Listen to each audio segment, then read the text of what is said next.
works. Alright, I'll share my screen. And tell me if you can see that.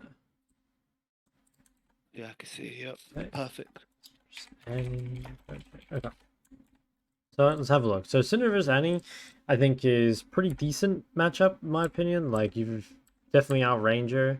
Maybe you have to be a little careful at level 6. Let's see, what was Well, it? so this was the first time I played against Annie, so Okay. like I didn't know what to do really, and I just felt really bad because I just kept dropping pressure.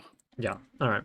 I'd say like in general, Annie kind of struggles to lane against other mages. Like if you're, Azir, Victor, Ori, Syndra, Okay. that sort of stuff does pretty well in Annie because yeah, she's like relatively short range and kind of gets punished.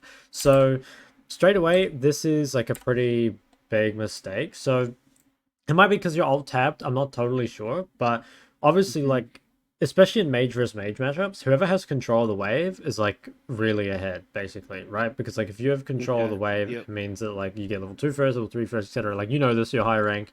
So like giving her Yeah. orders on the wave already, like she's like half a creep ahead of you already, which feels like pretty bad because it means like that means actually she's 3 orders ahead of you. So you either have to Yeah. spend like a Q to kind of like regain some of this, or you're not just gonna be able to push in. So it's like a tiny thing, but like because you're high elo, it matters a lot. Just like whoever has control of the wave is like really important. And I think one thing I talk about this, I think it's in my I want to say it's in my advanced laning guide. I can't remember, but like a good thing you can do at level 1, especially if you're the champ that's stronger, is literally just like push your opponent back like this. Like you should be the one that can be like 3 orders up on the wave rather than her being Yeah. the one that does that, right? It just doesn't really like make hmm much sense. Um yeah, and I think also here, like a big reason why you're like already losing pressure over the lane is that if you're against a champion that also wants to push, right? Like if we're against an Annie, we need to be basically ordering the wave whenever we can. Like unless she stops ordering the wave, then like you don't need to keep ordering it. Basically, you just like want to be always ahead in orders a little bit so that like you're slow pushing to her. But here, it's like okay, we trade back and forth with her. This is fine, but like we really need to be ordering this wave to like hmm have pressure. But instead, you're just like like it doesn't feel like you think you need to push, even though you do. Like this is just going to mean that she has like way more control of the lane, even though she shouldn't. So I think like a good thing for you would be to just like get in the habit of like 3-wave crashing or even 2-wave crashing, just like trying to push the first few waves. And I'm pretty sure as well, like, again, because you're Halo and you'll be able to like work this out for yourself. If you go to like any like what would it if you go to any kind of Syndra replay on YouTube, like let's say I just go to YouTube, I put in like Syndra, or if I put in like rookie Syndra, it's like he's really good at it, and we try find like one of these matchups here. I don't know, maybe like this one. Maybe this is versus Kali, so maybe it's not the best option. Okay, like here, Syndra versus Victor. You'll probably see that he values pushing the wave like a lot. Like, hold on, let's just like have a quick look at this. Like, so you can see, very far up on the wave already at level 1, like before that even happens. And admittedly, Victor is also very strong in lane.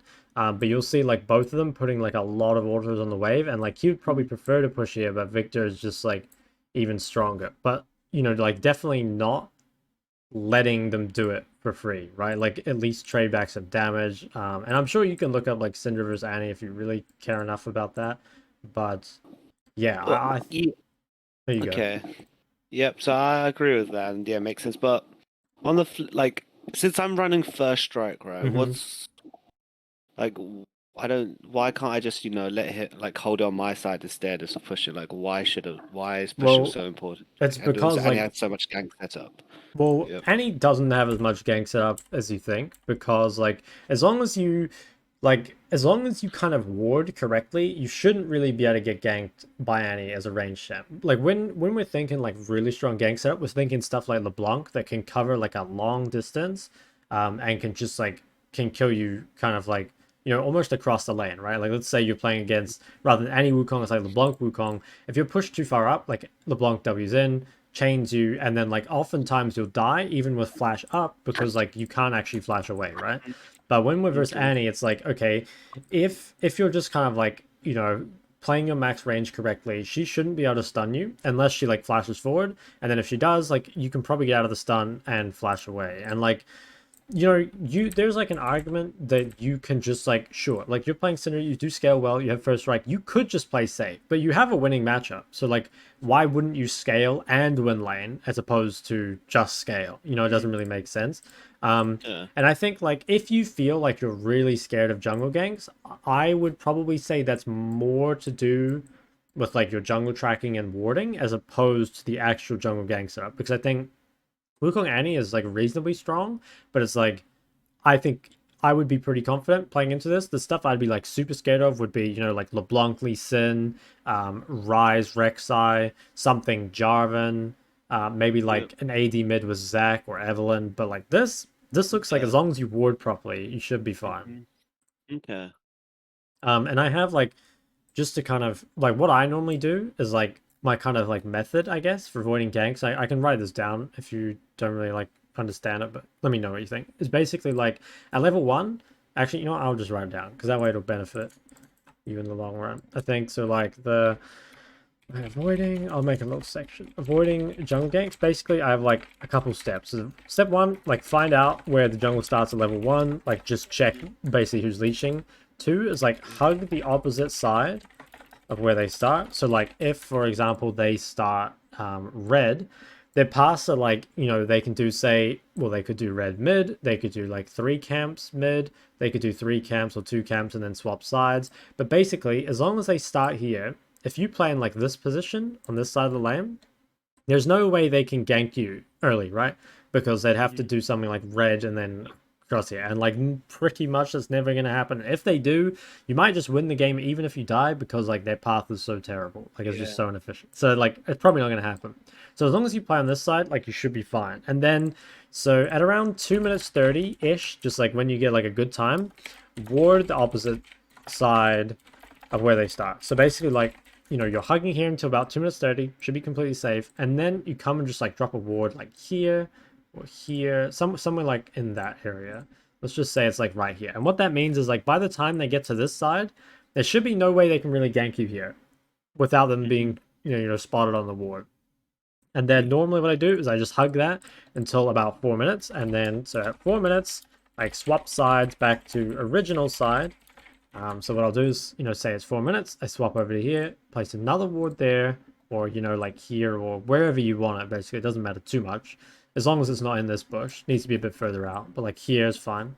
And then what happens is, they'll clear all their, oops, wrong one.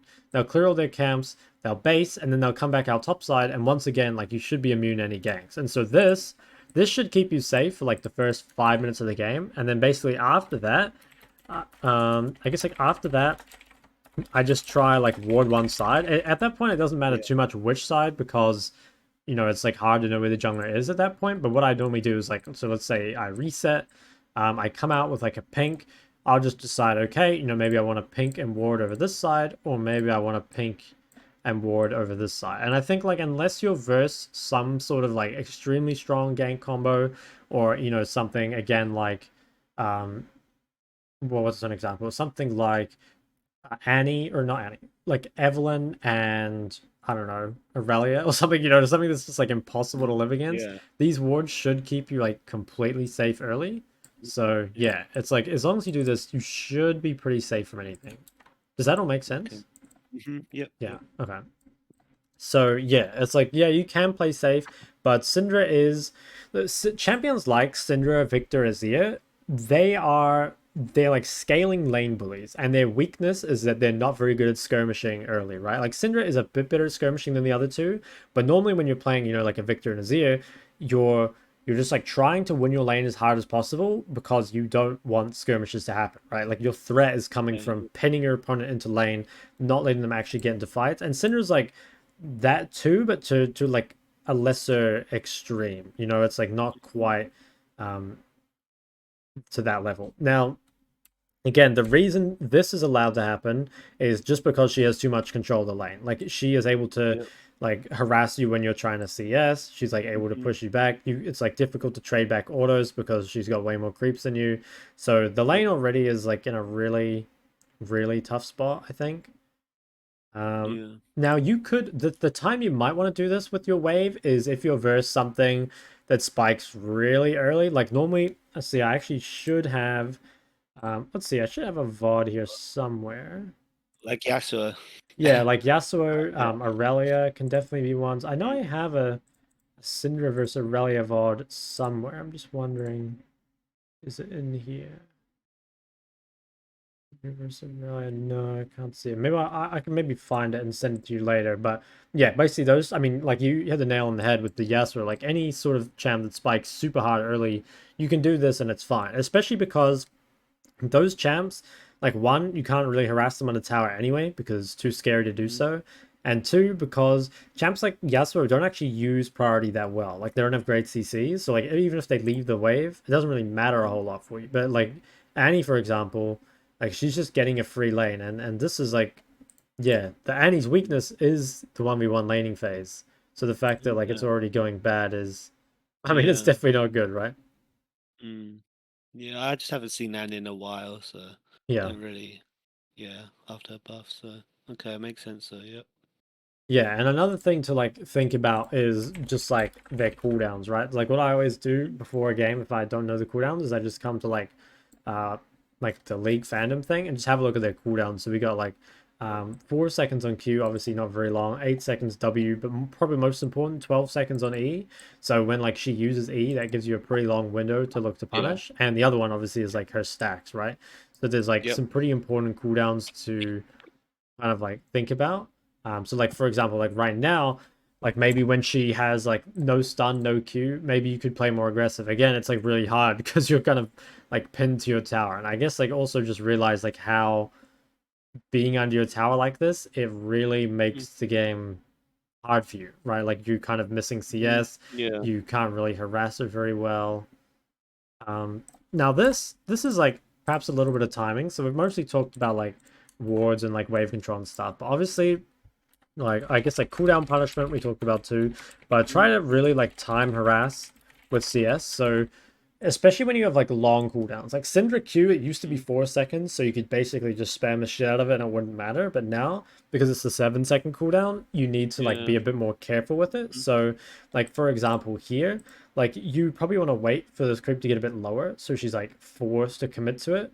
Or another thing that Mm-hmm. you can do is you can actually like use you can sometimes use autos to like guarantee the skill shot. So like for example, if you walk up to her right now when she's coming for this creep and you auto her first, she either has to Mm. auto you back or you just win the trade, right? So like a lot of the Yeah, time, if you okay. just start with the auto, it like roots them in place in a way, and then you can just queue them. So that kind of Okay. like Yep. help you kind of hit the abilities. Here would be like another really good window. So like right here, she has stun. She just used her A, right? So 12-second cooldown, max stun. Now she's used W. So this is like all cooldowns Yeah. gone and no stun. And you're gonna have Q and E here in 4 seconds. So right now I'd be thinking, as soon as these come back up, I'm gonna do my best to just like take a Yeah. really big trade with her. But the problem is like, yeah, like it doesn't end up really doing a whole lot. And again, like sorry to say for like the 20th time, but it's a lot easier if the wave is pushing. But like the Mm. fact that she gets to use like all her cooldowns like that and there's no punishment definitely means like, you're not doing something right, basically. Mm. Yep. Okay. Okay.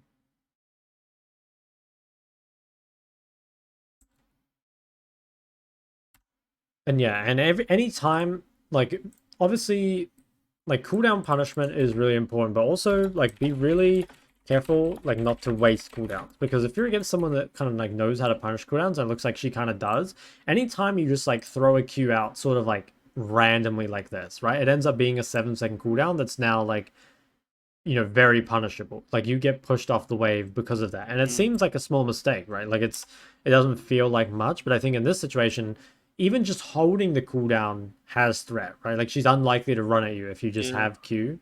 But if you ever just like waste your cooldowns like this, they're gonna really look to hard punish you, which is like kind of why that's happening. Then, yeah, like here. So actually, let's go back. So where did Wukong start? Okay, so Wukong started bot because bot lane leashed. So that means yeah, like right now, all of this you should be safe because the wave's so close to your tower. So none of this really Mm. matters a whole lot. Um, so here, like you should know probably by now that Wukong is topside. And so if you're really scared of getting ganked, like you really need a hard play towards bot side with whatever you do. So like for example, hugging here. Oh, actually you saw Wukong top, but you were okay, yeah, no, you were hugging here before you saw Wukong top. So this tells me that you don't really know where the jungler is. Because if you do, you should definitely not be on this side. Like if you're really worried about Annie's gank setup, like you cannot hug the side where their jungler is, right? Like it's just gonna be really Okay, bad. yeah. Now once Wukong shows top, it doesn't really matter. But yeah, that would be again maybe like a kind of insight that your like jungle tracking or warding or just like hugging, all Mm. that sort of stuff probably isn't good. And like maybe you're dying too much to jungle ganks Yeah. because of it. And like don't like that is very common by the way. I don't feel like that's like unusual. But at the same time, it's like definitely something that needs to get fixed. Like this is really good by the way, what you did here with the auto. So just did the auto. I think I'd probably queue after, just so at least like one of the queue auto hits, and like rather than Hmm. queuing a bit later. But like overall, yeah, I think that was good.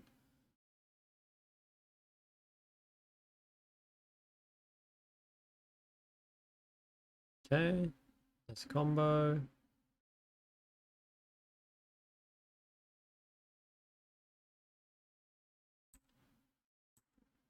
Yeah, so she ends up living, and basically, like, I think if you had any, like, if you had just traded a little better at any point in the lane, this would be a kill, right? Like, if you had just hit Yeah. one or two more Qs, or if you'd just been, slightly better, like, this is a kill. And suddenly the game's in, like, an amazing spot for you, Like, if you Hmm. have a kill early as Syndra, the game is just already so, so good. So that's, like, how all those, like, little laning things add up to Yeah. being this guy's dead rather than alive. And like, if you base right now, I think you're in an okay spot, but it's like, again, we're the winning lane. It should be even better.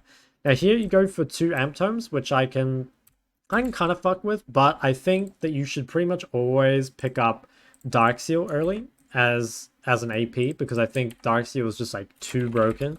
Like so, normally my ideal first back is something like Dark Seal plus Amp Tome plus like refillable plus pink. Like if I could get all four of those, I'd be really happy.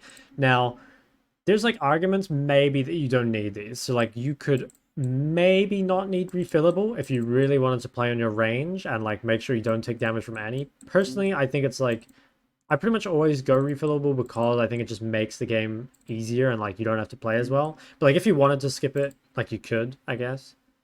And having like okay, so pinks in solo queue are pretty overrated, but the first pink of the game is really OP just because it allows you to like control the river like this. Like in the mid game, pinks kind of don't matter, and a lot of the time it can be a waste of gold. But just having one pink to help you like set up vision makes you like way safer to any sort of shit like that. Hmm. So yeah, like here you definitely have enough to get all these things, right? Like in fact, even now you have enough. Oh wait, you have 2 potions. Okay, so you don't need refillable here. I didn't notice that. But like you should definitely okay, you buy the pink. So I guess the only change for me would be the dark seal. I think it's better. Hmm. Yeah. Well, yeah, I guess that also fits with your like you sound like a more aggressive play style, right? But like if you see I am like quite conservative, so Yeah, I just sort of, because I think like even if you're someone that wants to like sort of AFK farm, I think that Darkseal is like super good scaling as well. Like it's just because even on like 0 stacks, Darkseal is like already efficient. Like let me have a look at this. It's like yeah, like even the base stats are efficient, and if you manage to stack it up, it's worth like a shit ton of gold. And like obviously gold efficiency sometimes is a bit of a bait, but like this is like gold efficiency in pure AP, basically, It's like exactly yeah. what you want. It's not like a bunch of like health and like random shit. Um Mm. okay, so here someone's already set up vision for you, which is kind of nice. You see Wukong bot, so you can do kind of whatever you want. Nice little trade there. Yeah, this is all fine. There's catalyst, so it is gonna be kind of hard to kill her. Okay, so as another like general rule, be like really careful about using abilities to CS, because like a lot of the time you will use a Q to CS like this, right? And it'll get you that one creep. But if they're good, it'll actually end up you losing more CS because like now you don't have cooldowns to contest. Like for example, you should Q this creep and then you should lose this creep here because like you don't have any cooldowns up and she should Mhm. just be able to walk you away from it. So you're like lucky that she's just like letting you kind of do this. But like what's happening is that like let's kind of look. So initially use the QE for the trade. I think you don't need to W this cannon. Like I don't think it's gonna die. So now like you cycle another cooldown. So you've got to wait for that one too. And then because you're waiting for this one, you don't feel safe to walk up again. So you cycle like another cooldown. And again, like you still have to kind of be safe because you don't really feel safe walking up. Now we use, another bunch of cooldowns on the wave. And so like we've just lost so much pressure here. Like there is no way you can pressure the lane if you play like this. So I guess like the learning again would be really try not to use like abilities to CS unless like you absolutely have to. And in general, it's better to use cooldowns to like buy space to CS with autos than the other way around. Because like for example, like what could you do here? It could be like like maybe right here you kind of like walk into her, make her think that you're gonna Q her, and then you just auto the creep. Or like maybe let's see your ability to down here, but like okay, maybe on this one, she might not be timing your cooldowns exactly, so she probably doesn't know they're up. She just used Q, so that's a 4-second cooldown. There's actually no threat on you. Like, you can just walk up and auto this one anyway. But, like, maybe you'd be thinking, walk into her, she walks back because she's on cooldown, and then you can order that creep. So see how, like, the whole thing is kind of like it's almost like a tug of war between your cooldowns, right? Like, you're trying to punish when you have them, and kind of trying to respect when you don't have them. But the problem is you're giving yourself, like, so much downtime where you don't have any cooldowns because you just use abilities to CS all the time. So yeah, this ends Thank up you. kind of going. Okay, and this ward is basically always useless. I'll say it's like just because this ward here, it just covers like pretty much no area whatsoever. If you don't really have time to get a ward, like, if you feel either unsafe about walking in here, one option is to just ward the other side. Again, like place your wards over here if you feel unsafe going here. But if you really need that bot side ward, you're better off either warding the end of this wall, like over there, or even warding slightly outside of the bush, like just right there. Just because those give you so much more vision. Whereas like this ward, it basically tells you nothing. Like straight up, if Wukong just walks through here, you still die to the gang. And so it only tells you stuff about Annie. But again, if you're super worried about Annie's gang setup, like that ward doesn't help you, right? Which is kind of what looks like kind of what's happening here. What the fuck? Did she just miss? So funny. Okay, nice. Um, yeah, like you're just dead here, I guess. And then you fail the flash. Yeah, okay. So I would say this death is like pretty much completely because of this ward. Like I think that you're kind of baited almost into hugging towards this vision because it feels like it helps you, but in reality it doesn't, right? Like I think if you ward over that wall and play towards this pink, you're playing in this area, then you're completely fine. You can just walk out. Or if this ward is placed slightly better on the bot side here, like you see them coming and then you can walk away. But this is like really avoidable, I think. And the fact that like not only does Annie get the kill, you also lose Flash. Now you're Yeah. kind of fucked, to be honest. Like, it's really. I mean, you can still scale and win, but the the game's not really up to you anymore. It's like if they throw, you can win, or if your team carries you, you can win. But it's no longer like, okay, if I play well, like I will guarantee you win this game, sort of thing. You know what I mean? It's just Mhm. like takes Yeah. away a lot of Yeah. your agency. Mhm. Here as well, should still buy Dark Seal. So you've already got, like, you have 500 gold and you have nothing else to buy. Like, and Dark Seal can always be used to kind of like smooth over your bases, right? Like, it looks really weird to walk out of base with 500 gold. So that can Mhm. always be a Dark Seal. Should be no problem. Yeah, nice, nice trade.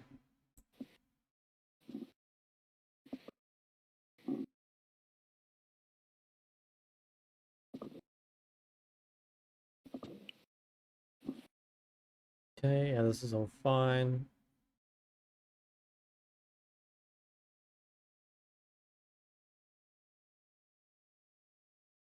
Champ is so annoying.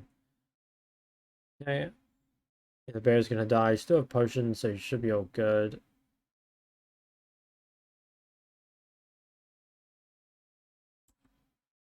And then you're just gonna get dived again. Yeah, so again, this is like kind of, it's more, I feel like avoiding this death is very, very difficult. Like I think if you, I guess like if you kill the bear a bit quicker, you're like a bit higher health. But like honestly, if you're like in this sort of position as Syndra where you're half HP under your tower, like there's not a whole lot you can do, right? Or I guess like maybe if you're extremely aware that this might happen, maybe you should save your E. But I really think like just don't end up in this position. You know, you don't want to end up this far behind and just like cowering under your tower because it's just, yeah, I don't know. You have to know really well how to play out the situation, and it's just so much better if you never really end up like this. So I don't really care about this death a whole lot. I feel like it's, yeah, it doesn't really matter that much. Yeah. Okay. So coming back. Oh, actually, one thing I will add is that normally people don't really take mana flow on Syndra because you just don't really need the mana. Like you actually just get so much mana back from your passive that it almost doesn't matter. Like most people take either Transcendence Gathering or Transcendence Scorch, like depending on what you Yeah. want. I think both are fine, but yeah, I think the mana flow is not super worth Yeah. it. Cool.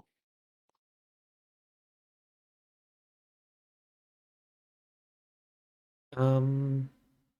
I guess like maybe yeah, if you're like feel like you're missing a lot of skill shots, it can be hard. So, okay, now this death is again I would say pretty avoidable. So there's like a lot of things happening here. First off, you see Wukong bot side right now, so like he's on like the bot side. Now another couple like general rules here is like try never be in the middle of the lane. Try always be on like one side of it. So rather than being like right here, try be like either hugging top side or hugging bot side, depending on what you want, right?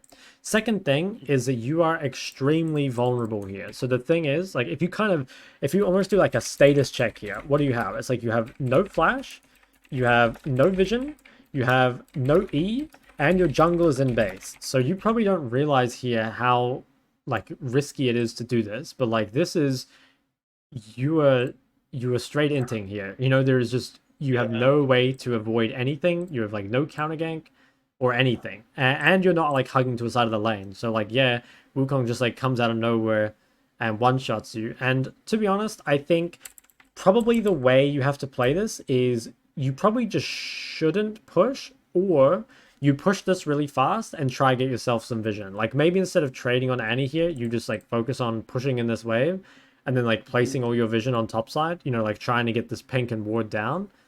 Because like here, yeah, it's like another, admittedly, like the more you fall behind, the harder it is to live, right? Like you're at the So point really, after this death, it's already game over, right? To be fair. pretty much. Like I think once you're Okay, zero yeah. three, it's like, we're really, Yeah, the enemy team has to throw for you to win. And yeah, I it's agree. just like no longer up to you. But I think what's like really important to note is that like I don't think these deaths have like anything to do with Annie's gang setup. I think it's like you just not really recognizing like how to avoid ganks, and also like not really recognizing when you're vulnerable. Because like right now, like jungle in base, no vision, no flash, no E is like alarm bells. That should Yeah, be really scary for you to do anything here. And just like another kind of general thing is like normally if you're this far behind, you don't really want to push because like you can't really use the priority for anything anyway, and it just like makes you more vulnerable. But like if you yeah, thought, okay, like I can push this in, get some vision down, and then I can actually play the game, like I could understand that. Like if you had some sort of justification for doing this, like maybe I could agree with you. yeah. But here it feels Mhm. more like you're not really thinking about it. It's just like you kind of almost like, yeah, I don't know. I just feel like it's not really something conscious you're doing. You're just like playing out the lane, but there's no like advanced thinking behind it. And then yeah, I mean you just fucking die again, which sucks. Yeah, and honestly, from here on, it's like kind of over, to be fair. Yeah, I mean we can still watch through the rest of it. I mean there's no reason not to, but like yeah, I think now it's more about like how to play from behind. And I think like knowing how to play from behind is important, but is more important not to fall behind in the first place. Mm, Holy fuck, yeah. that red buff is fast.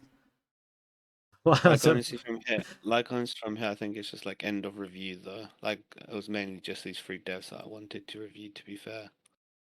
okay, I mean we still have lots of time. So I mean if you had another replay, we can look at that instead. I do actually have another from a while back, so we Okay, can yeah, get if you want that. to link me that. Yes. Okay.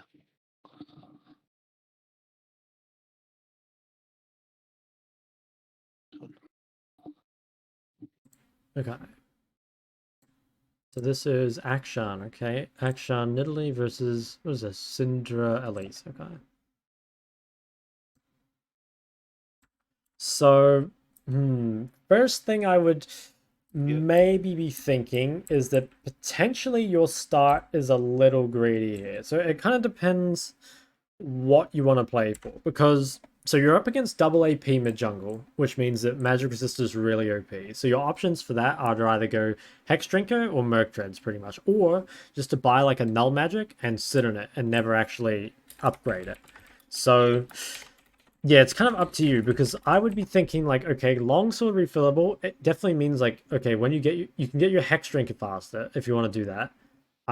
But also, I think starting with so little sustained with Syndra is kind of well, I don't know. It's first strike Syndra, not common Syndra. Okay, no, honestly, you're probably fine. I think I would probably go corrupting, but also like you don't want to go corrupting unless you're like forced into it. So Mm, yeah, I don't know. Actually, this is probably fine. Let's just see how it plays out.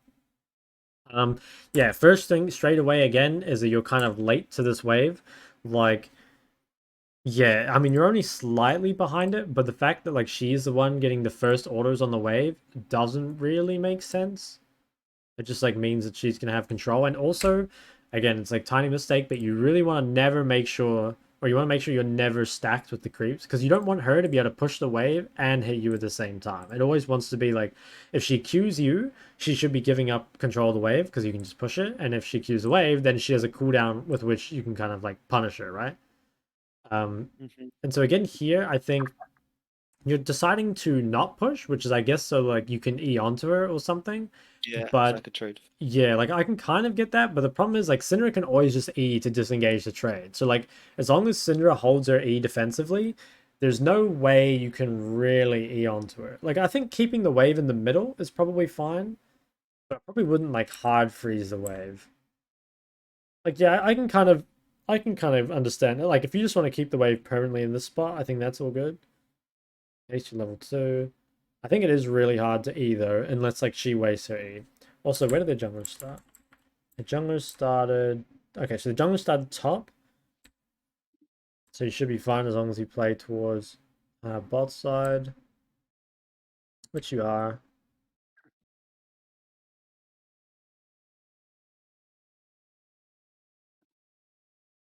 This is all fine. I think it's pretty hard to pressure this matchup, to be honest. So you think I should just permanently push in this matchup? Well, I think like keeping it. Well, I don't know. I don't think you want to like super hard push because you know it's pretty hard to actually harass on a tower. I think like you're mainly just looking to try get a really good first base. Honestly, I think what you're doing now is probably fine. Um, I think it's like when like this is a big mistake by her to use her stun like this. Like she should not use stun aggressively in this matchup. This is like your window to look for something. So like it's maybe scary for you here to E onto her because you haven't placed any vision yet. So like when we're talking about that kind of like 230 ward as like a rough estimate, like you can place it earlier or later. And I think here, especially because it's Elise, like a champ that likes to gank early, I'd probably just come down here and ward now. And that should make you feel safe to E on her because I think again the fact that she is able to use her stun, which is like a I think it's like 16-second or 17-second cooldown, and there's no punishment, feels really weird, right? Actually, I mean, that's a good punish. Yeah, Okay, yeah, yeah, nice. punch. Okay, yeah, I mean, that was good. I think it's maybe a little scary to do this with no vision, but like, yeah, I mean, it's like, it's decent. I think that if you had vision down, I'd feel way better about it, but I think it's a good punish overall. I think now though it's starting to get scary to ward this bush because like the longer you take to actually ward this, the more likely the jungler can be there when you go to ward it, right? And you really don't want to face check the jungler in this bush. Mm. So Yeah. yeah, like now it's getting really scary. Like Elise should have swapped bot side by now because she didn't 3 camp top, so like she should be on bot side. Yeah, okay. So Elise was actually like behind you, and I'd say you're honestly kind of lucky that she went for Nidalee and not for you. And also another thing is like if you do ward this early, you would probably spot Elise going through here, and then you could collapse and kill her way earlier, right? Wait, so when should I ward them? Where's the Uh, opportunity to I ward? would say like what I would do is so we know Elise started topside, right? Yeah. Oops. So I would say probably like the earliest I would ward would be about probably like 2:15, and the latest I would ward would probably be about like 2:40. Either ward like here, or like even here if you want. Depends No, how no, much yeah, yeah. time. Okay. But No, like I meant in the game though. oh Like, yeah. Well, I'd say like yeah, yeah. the thing is the reason people But normally ward at 2:30, or at least actually this has been changed recently, so it could be different. But the reason you used to ward at 2:30 was because the initial ward lasts for 90 seconds, so 2:30 to 4 minutes, and you get your second ward, and I think at like 3:55. At least that's how it used to work. But they recently buffed the trinket cooldown, so yeah, it actually we. might be a little different now. Yeah, I guess you can ward at like 2:20 and Mhm. stuff, and it's still fine. But yeah, I mean, you're basically just looking for a time toward this that's like not too inconvenient. And I think like, basically any time here would be fine. Like if you want to go on ward now, I think that's all good. As long as it's gonna like Okay. keep you safe and spot out Yep. Elise. Okay. Cool. Especially, I mean, like, yeah, again, if your ward had showed Elise going through here and you were here super early, the game just probably ends. In fact, ooh. Yeah, like I'm thinking if you get here just slightly earlier. Damn, that sucks. I missed. I mean, it's still really good. Okay, she used stun. Have to clear out this wave. She still doesn't have E back up. Yeah, so this is good punish. Definitely good punish. Like, I feel like you're punishing the big cooldowns. Like, right, like I can see from this matchup. Or maybe just not as confident with Syndra in the lane. But definitely, like, yeah, more cooldown punishment. Okay, so you go for the Noon Quiver, and I kind of think it's a mistake. Like, I mean, I can kind of see it because, like, you're ahead. But at the same time, having some sort of magic resist against double AP mid jungle just makes it unplayable. Like, you probably feel it when you play Syndra. If ever the enemy can go, like, Mercs or Hex Drinker, you just feel Yeah. so fucking useless. And I think it's worth delaying your build by a bit. Or even, like, okay, maybe because you have the perfect Noon Quiver, like, you don't go for it yet. But you probably should at least think about going it sometime. Mhm. Okay, this looks good. Yeah, nice. I like how you're playing this. Holding the E. Ooh, that's kind of unlucky. I mean, it's still good.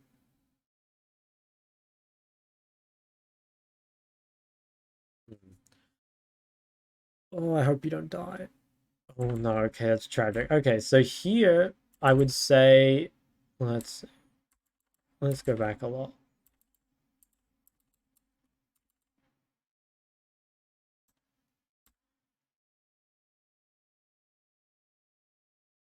Okay, so this was the club. Okay, so the first thing is that this ward again is useless. Like if you want to ward somewhere, you should probably ward here on the way, right? And that would maybe like spot out their bot lane a little better.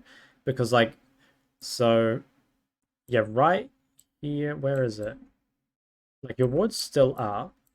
Is it still up by the time Alistair comes mid? I guess it's not.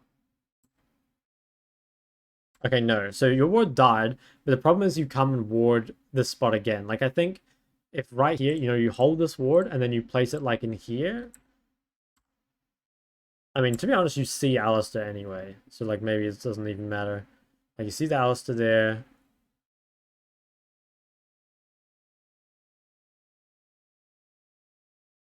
Um okay, yeah, I'd say this is like a combination of a couple things. I think mainly it's that you probably don't like really notice the Alistair in the moment, like pathing up here.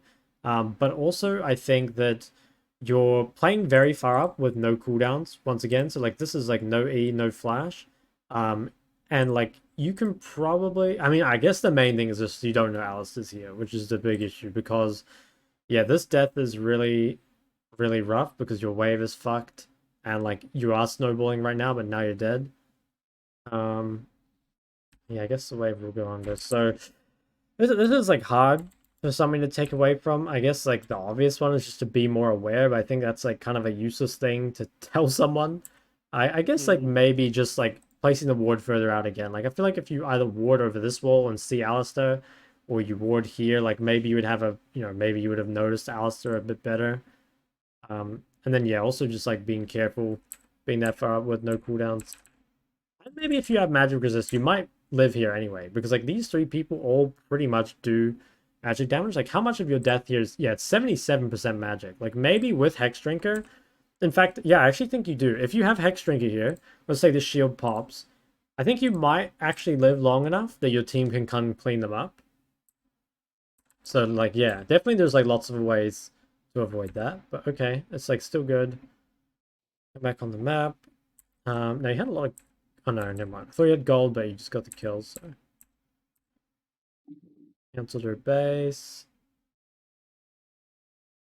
Again, this is another spot where like it's really fucking scary for you because no flash and basically no vision. Like your one ward's in a pretty shit spot, so you're not really that safe here. And I think yeah, it's like you're hugging to here, but okay, now you swap sides. That's good.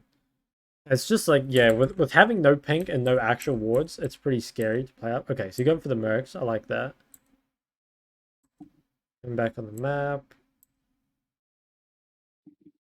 Was Elise bot there? Yeah, she was. Okay.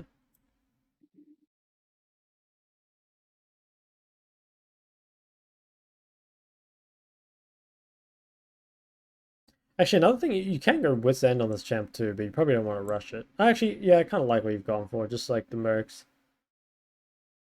It probably was better to pick up like some magic resist on your first base though, rather than the full Noon Quiver. Although it depends like how confident you are, I suppose. Okay. At least crossing. This looks not too bad. Oh, where's Nidalee going? What? I swear you guys can win this. I don't know. I guess here again, let's see.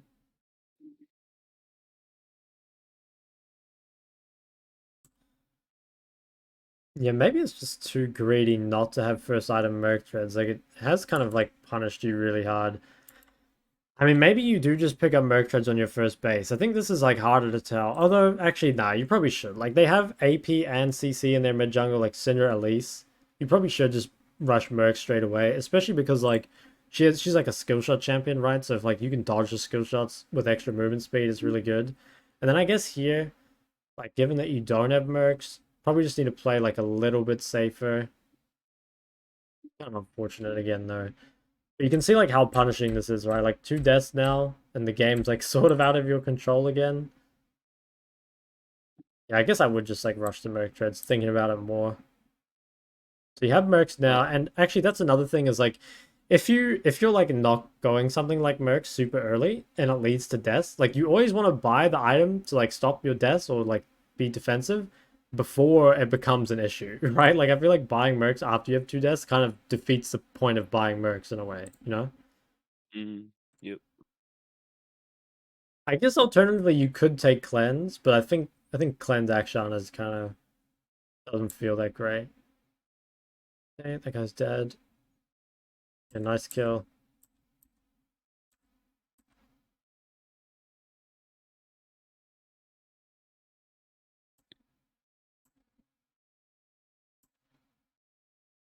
Um, yeah, I'm not sure how this happened. I feel like again you kind of have just like no vision around mid. I think going for this wave could have been scary. Was Syndra low mana? No, she's full mana. Like this wave looks really scary to me because it's like okay, Syndra had mana, Alistair was just here, and you're like pushing a wave with like no I, vision anywhere, you know? I thought they were just dragons. I was like, that's fine. Yeah, I mean it's possible. I feel like they can be here though, and you just like don't know. I mean, you end up getting away with it, but like yeah, again, I don't know. Like I guess you warded the lane here. Was that what happened?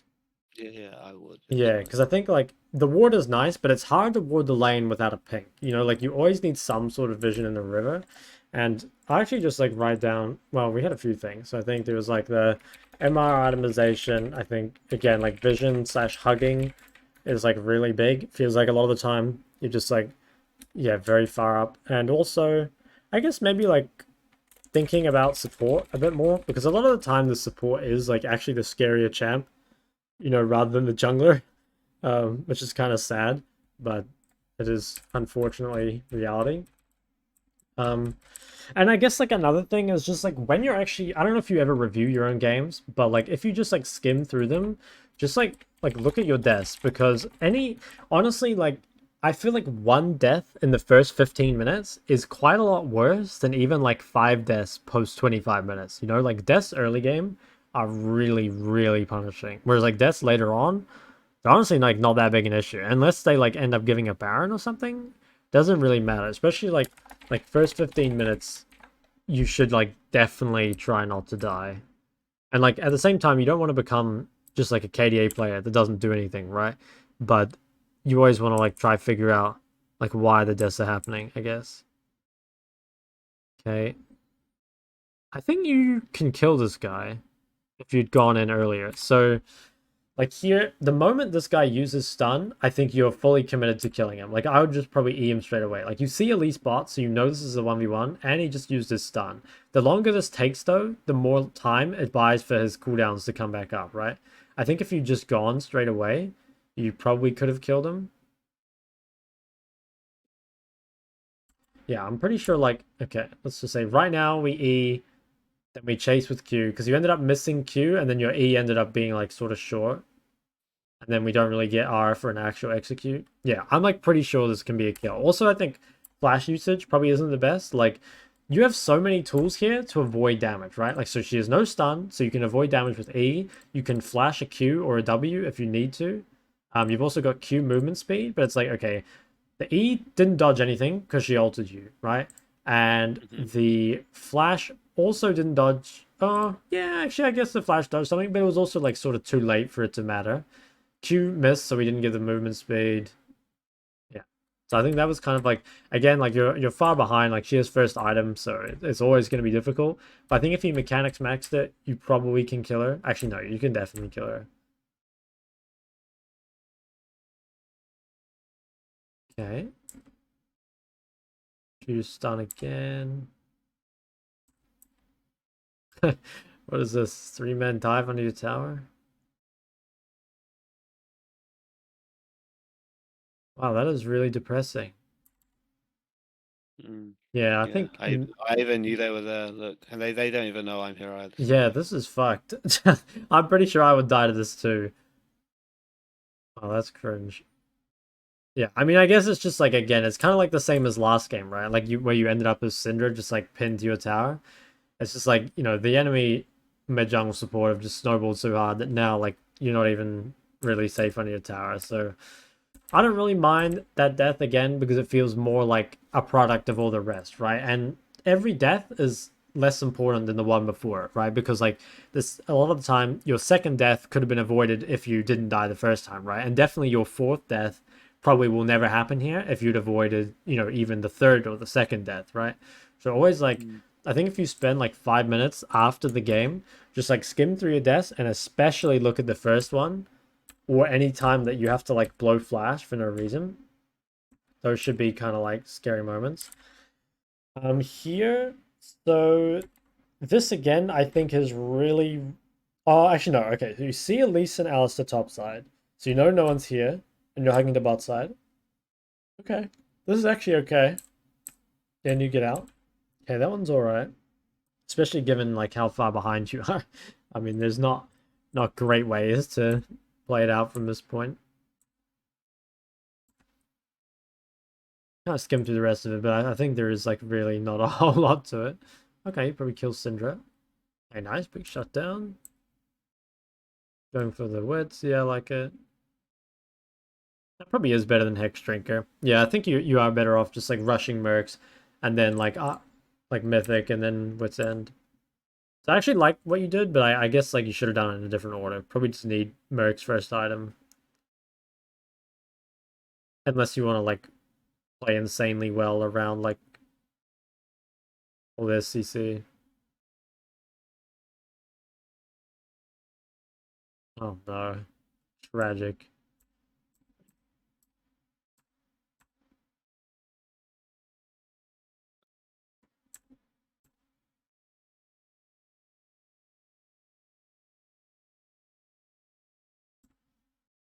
I mean, yeah, like you're getting kills back, but it's just like kind of hard to even talk about the mid game because the early game is just too fucked.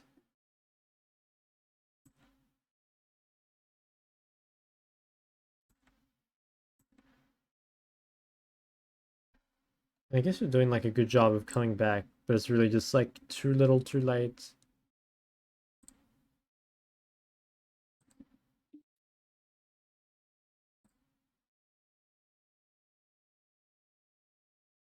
I don't know why the YouTube player is so takes so long to load. Like my internet is really fucking fast, and then it just takes ages. Let's see. Like last fight doesn't really look like much of a fight. Um, okay, yeah. I mean, this one's pretty over. So I guess like again, like to work on from this one would be, or like to work on from both of them. Let's just kind of summarize everything. I feel like knowing, first off, I guess like the vision and hugging and like jungle tracking, just like everything to do with playing around the jungler, I think is like something you can improve on a lot because I think right now it's pretty much non-existent for you, and so it feels like a surprise every time you die, whereas it should feel like, oh, I died there because I was still playing too aggressive with like no wards or like, you know, something like that. Like it shouldn't really come as a surprise to you when you die. You should like kind of know why. Um, and it shouldn't Yep. just be like, okay, my enemy minutes too much gang shit up or whatever. There's nothing I can do. Like there's always something you can do, pretty much. So like that's a big thing. I think also just like as a whole, like cleaning up the early game, just like really try consistently hit 15 minutes like without dying, especially without dying to the jungler. It's honestly not as bad to get solo killed as it is to die to the enemy jungler because junglers snowball like way harder than mid laners, right? Like mid laners, even if like say Syndra has a kill over you, a lot of the time you can just like wave clear, right? Like and like sit under your tower and it's not too bad. But the problem is like when the jungler gets a kill, they will just run around the map and they will like kill every lane. So like, Yep. yeah, it's much better to get solo killed than to die to a jungler, at least in my opinion. Um, I guess like specifically for the lane, I feel like everything to do with cooldowns, so like cooldown punishment, like trying not to like waste cooldowns, like just like recognizing which CDs are like important and just like knowing how long they are, like especially in that Syndra vs Annie game, I think it really showed. I guess like yeah, a little bit of like timing harass with CS, that was more for the Syndra though. I guess itemization, like we had the like, we talked about like the merc treads, we talked about the dark seal. Um, yeah, what else? Oh, and that was kind of in the hugging, but just like try not to be in the middle of the lane.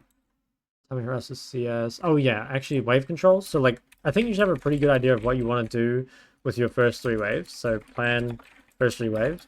There's like a few things you can do with your first three waves, right? So first thing you can do is you can just like do nothing, right? Like you can just like keep it in the middle and try not to do anything. So that's good if you want to like you want to all in your opponent, but you also don't want to give them so much control with the amount of creeps that you can't all in them. So like that's honestly fine for this matchup. Um, but probably not what I would go for. So your other options are like, you know, just freeze completely, which makes you safe, but means you have like no lane pressure. Probably wouldn't do that either. You can two-wave crash, which means like you just crash the first two waves.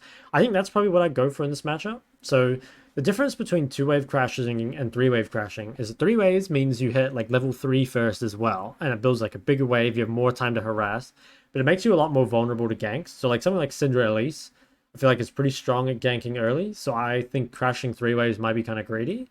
But that would mean that, like, you know, you get through those first three waves, and importantly, you're kind of using those first three waves or first two waves to build an advantage so that when the wave like hits the tower and bounces back out, now you can like trade on them heavily because they're already at a disadvantage. Whereas it feels like in this game here, like the problem was early okay, you ended up actually getting lucky because like she was inting like with her stuns and stuff.